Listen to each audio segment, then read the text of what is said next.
Selamat datang di channel Keluarga Pandu, rumah berbagi cerita dan pesan. Halo sahabat keluarga Pandu, bagaimana kabarnya hari ini? Semoga kita selalu diberikan tubuh yang sehat dan selalu dalam perlindungan Tuhan. Selamat bertemu kembali dengan keluarga Pandu di dalam studi Alkitab. Studi Alkitab kita kali ini terambil dari Injil Matius pasal 25 ayat 14 sampai dengan 18. Silakan membaca teksnya terlebih dulu sebelum mendengarkan penjelasan saya. Jika diterjemahkan secara bebas, ayat 14 bisa berbunyi demikian. Kisah ini seperti seorang pria yang sekarang melakukan perjalanan meninggalkan rumahnya. Sebelumnya dia telah memanggil hamba-hambanya dan telah memberikan miliknya kepada mereka. Dalam teks asli tidak ada kata atau penyebutan kerajaan sorga. Jadi LAI telah melakukan interpretasi terhadap teks ini. Kata apodemon yang diterjemahkan LAI dengan mau bepergian ke luar negeri hanya menunjuk kepada tindakan meninggalkan rumah untuk sebuah perjalanan yang jauh. Karena ada frasa sama seperti dari kata Yunani hosper, maka LAI dan juga beberapa terjemahan lain seperti King James Bible, Luther tidak menyebut kerajaan sorga dalam terjemahannya.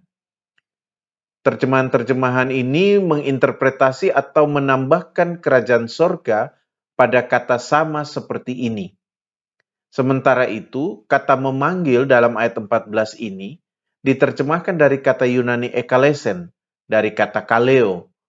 Ekalesen tidak hanya berarti memanggil, tetapi juga di dalamnya terkandung pemberian tanggung jawab. Karena kaleo biasanya dihubungkan dengan vocation atau pekerjaan.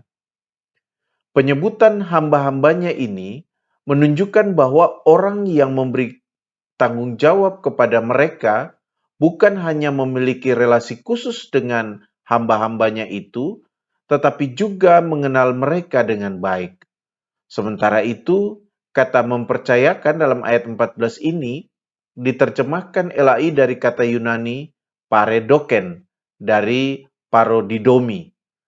Kata parodidomi sebenarnya menunjuk kepada sebuah penyerahan dan apa yang diserahkan itu sekarang berada dalam kuasa orang yang menerimanya. Kata yang sama digunakan juga ketika Yesus diserahkan kepada Pilatus dalam Markus 15 ayat 1 dan juga penyerahan Yesus oleh Pilatus kepada rakyat Markus 15 ayat 5. Berhubungan dengan harta dalam ayat 14 ini, itu artinya karena berada dalam kuasa orang yang menerimanya, maka sebenarnya orang tersebut memiliki kebebasan untuk berbuat apa saja dengan harta yang sudah diserahkan kepadanya. Kata talanta dari talanton yang diterjemahkan LAI dengan talenta menunjuk kepada sebuah takaran berat. Ini ukuran yang umum dipakai di kalangan orang Yahudi pada saat itu. Dia sama dengan kikar dalam bahasa Ibrani. Jadi satu talenta berarti sejumlah uang yang beratnya satu talenta. Biasanya yang dipakai adalah talenta perak. Satu talenta itu sama beratnya dengan 75 pounds atau 34,4 kilogram. Satu talenta perak nilainya itu sama dengan 3.000 shikal atau 6.000 dinar. Sedangkan talenta emas bisa bernilai 30 kali lipat. Besaran mata uang dalam satu talenta tersebut bisa bervariasi di berbagai wilayah atau negara, tergantung pada undang-undang yang mengatur mata uang tersebut. Bisa dibandingkan misalnya dengan nilai dolar Amerika jika ditukar dengan mata uang sebuah negara. Ada dugaan bahwa talenta dalam Perjanjian Baru mengacu pada mata uang Syria saat itu yang kira-kira setara dengan 237 dolar. Kalau dirupiahkan saat ini kira-kira setara dengan 3,5 juta rupiah. Ada ahli lain yang mengatakan bahwa satu talenta setara dengan 1.000 dolar saat ini. Ada juga ahli yang mengatakan bahwa sejumlah uang yang beratnya satu talenta itu senilai dengan gaji seorang buruh kasar selama 15 sampai 20 tahun. Intinya adalah 1 talenta itu adalah sejumlah uang yang besar jumlahnya untuk masa itu. Jadi orang tersebut memberi uang dalam jumlah yang sangat besar kepada ketiga hambanya tersebut. Dan ini menunjukkan sebuah kepercayaan yang besar dari sang tuan kepada hamba-hambanya.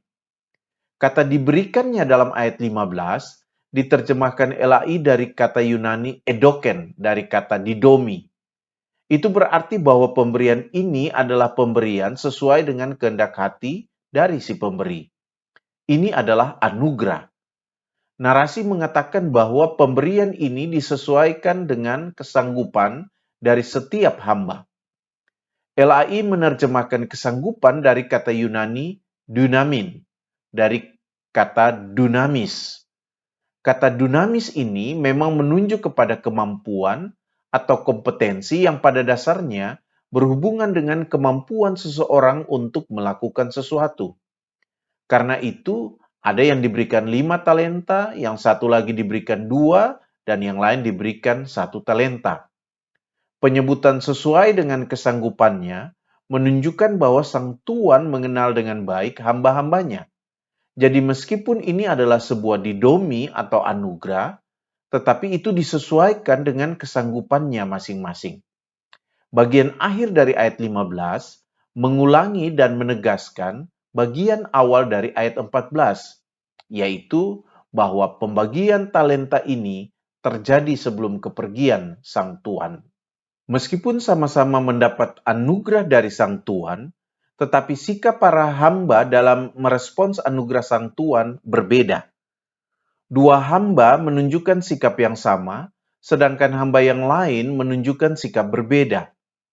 Sikap dua hamba yang sama ini ditunjukkan oleh kata pergi dan menjalankan uang itu. Kata pergi diterjemahkan dari bahasa Yunani poroeuteis, dari porou-omai. Kata ini berarti pergi, tetapi menunjuk kepada orang yang pergi untuk sebuah tujuan. Poreuomai juga berhubungan dengan aktivitas melakukan perjalanan dari satu tempat ke tempat lain atau ke beberapa tempat. Jika dikatakan bahwa hamba yang menerima 2 talenta juga berbuat sama, itu artinya bahwa hamba yang menerima 2 dan juga yang menerima 5 talenta tidak hanya diam di wilayahnya saja, tetapi melakukan perjalanan ke tempat lain atau beberapa tempat lain. Apa yang mereka lakukan ini berhubungan dengan informasi selanjutnya, yaitu menjalankan uang yang diberikan tuannya. Jadi untuk menjalankan uang itu, mereka berdua berusaha dengan pergi ke beberapa tempat lain. Penggunaan kata menjalankan uang itu tidak menjelaskan bentuk usaha mereka, namun yang ingin ditekankan adalah usaha mereka dengan tidak hanya menjalankan uang itu di satu tempat, tetapi juga di 2 atau mungkin beberapa tempat. Kata menjalankan diterjemahkan dari kata Yunani ergasato, dari ergasomai. Kata ini pada dasarnya berarti bekerja secara aktif yang bertentangan dengan sikap malas. Bekerja di sini juga memiliki keterkaitan dengan perdagangan atau usaha-usaha ekonomi yang mendatangkan keuntungan bagi si pekerja. Jadi sekali lagi, tidak ada kejelasan tentang bentuk pekerjaan dari penerima 5 dan 2 talenta ini. Bisa saja mereka meminjamkan uang tersebut dengan bunga atau membeli barang dan memperdagangkannya sehingga mendatangkan keuntungan bagi mereka. Intinya adalah dari usaha mereka itu, yang mendapatkan 5 talenta mendapat laba 5 talenta juga, sedangkan yang 2 talenta mendapatkan laba 2 talenta. Kata laba diterjemahkan dari kata Yunani ekerdesen, dari kerdaino, yang berarti keuntungan atau juga bisa berarti memenangkan atau memperoleh sesuatu. Dalam perjanjian baru, kata ini juga dihubungkan dengan memperoleh Kristus, seperti dalam Filipi 3 ayat 8, atau memenangkan sebanyak mungkin orang untuk Kristus, 1 Korintus 9 ayat 19, atau memenangkan atau memperoleh kembali saudara yang berbuat dosa, Matius 18 ayat 15. Jadi karena usaha mereka itu, maka mereka memperoleh ala pente dan ala dio, atau 5 dan 2 yang lain. Atau oleh LAI diterjemahkan beroleh atau berlaba 5 dan 2 talenta. Kalau dihubungkan dengan pengertian ekerdesen dalam perjanjian baru, maka talenta itu bisa juga menyimbolkan potensi atau kemampuan pribadi, dan ini dihubungkan dengan tanggung jawab pemberitaan Injil sebagai pengikut Kristus. Sama seperti hamba yang menerima 5 dan 2 talenta, hamba yang menerima 1 talenta juga pergi setelah menerima uang tersebut. Hanya berbeda dari hamba yang menerima 5 dan 2 talenta, penulis Injil Matius menggunakan kata berbeda, yaitu menggunakan kata apelton dari aperhomai, tetapi diterjemahkan LAI juga dengan pergi. Kata apelton dipakai untuk mengatakan bahwa hamba tersebut pergi juga setelah tuannya pergi. Kata aperhomai juga menunjuk kepada tindakan seseorang yang pergi dari satu tempat ke titik atau tujuan yang lain. Jadi, berbeda dengan poietes yang menunjuk kepada pergi untuk melakukan perjalanan ke beberapa tempat. Dalam kata aperhomai ini, orang pergi ke satu tempat yang sudah pasti. Dengan demikian, kata apelton dipakai untuk menunjukkan bahwa tujuan kepergian hamba yang menerima 1 talenta ini sudah jelas, yaitu dia pergi ke tempat di mana dia bisa menyembunyikan uang tuannya. Kata argurion yang diterjemahkan LAI dengan uang sebenarnya secara literer berarti perak, atau menunjuk juga kepada keping uang perak, atau dihubungkan dengan mata uang shikal. Ini semakin memperkuat pemahaman tentang talenta itu sebagai talenta perak. Sementara itu, kata ruxengen atau menggali tanah dipadankan dengan ekripsen to argurion atau menyembunyikan uang. Ini pola orang zaman dahulu ketika menyembunyikan sesuatu yang dianggapnya berharga. Lihat misalnya Matius 13 ayat 44. Jadi hamba penerima 1 talenta itu menyamakan uang sang tuannya dengan barang berharga, dan karena itu dia pergi menyembunyikannya. Tetapi alasan tindakannya baru dikemukakan nanti dengan jelas dalam ayat 24 dan 25. Namun itu tidak menjadi bagian dari bacaan kita saat ini. Karena dia hanya menyimpan 1 talenta tersebut, maka tidak ada penyebutan laba seperti yang diperoleh atau didapatkan kedua hamba lainnya. Tidak ada keinginan dalam diri hamba ini untuk memperoleh tambahan yang lain. Dia hanya menjalankan tugas pemeliharaan atau menjaga. Jadi apa relevansi teks ini untuk kita? Kita harus membaca teks ini dengan pikiran positif, bahwa ketiga hamba ini pada dasarnya menunjukkan sikap tanggung jawab mereka terhadap talenta yang diberikan tuannya. Bahwa nantinya kita melihat tuannya memiliki pandangan yang berbeda dalam ayat-ayat berikutnya, itu merupakan persoalan yang lain lagi. Tetapi ketiga orang ini menunjukkan cara bertanggung jawab yang berbeda. Penerima 1 talenta lebih berfokus pada dirinya sendiri. Dia menyembunyikan talenta itu karena mengedepankan rasa aman dan nyaman untuk dirinya sendiri.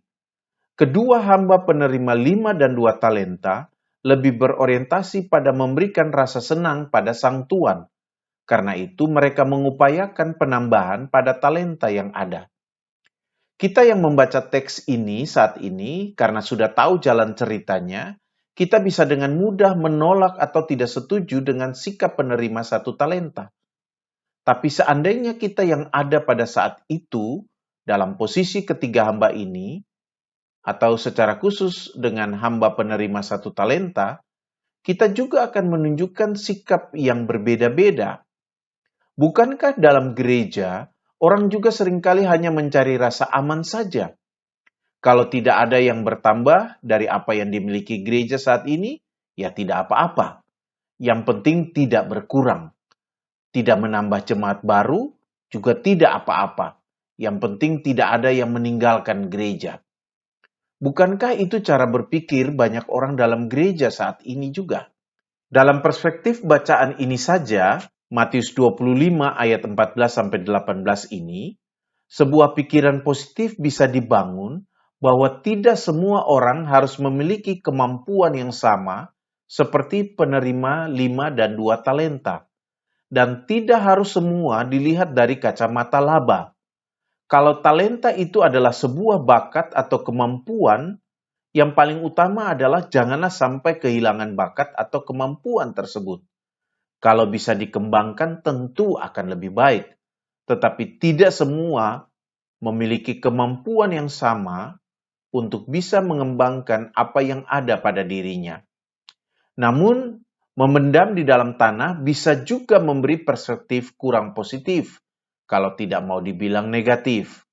Karena memendam dalam tanah bisa juga dimaknai secara simbolis, artinya bahwa tidak mau memperlihatkan bahwa Tuhan telah memberikan bakat atau kemampuan tersebut di dalam dirinya.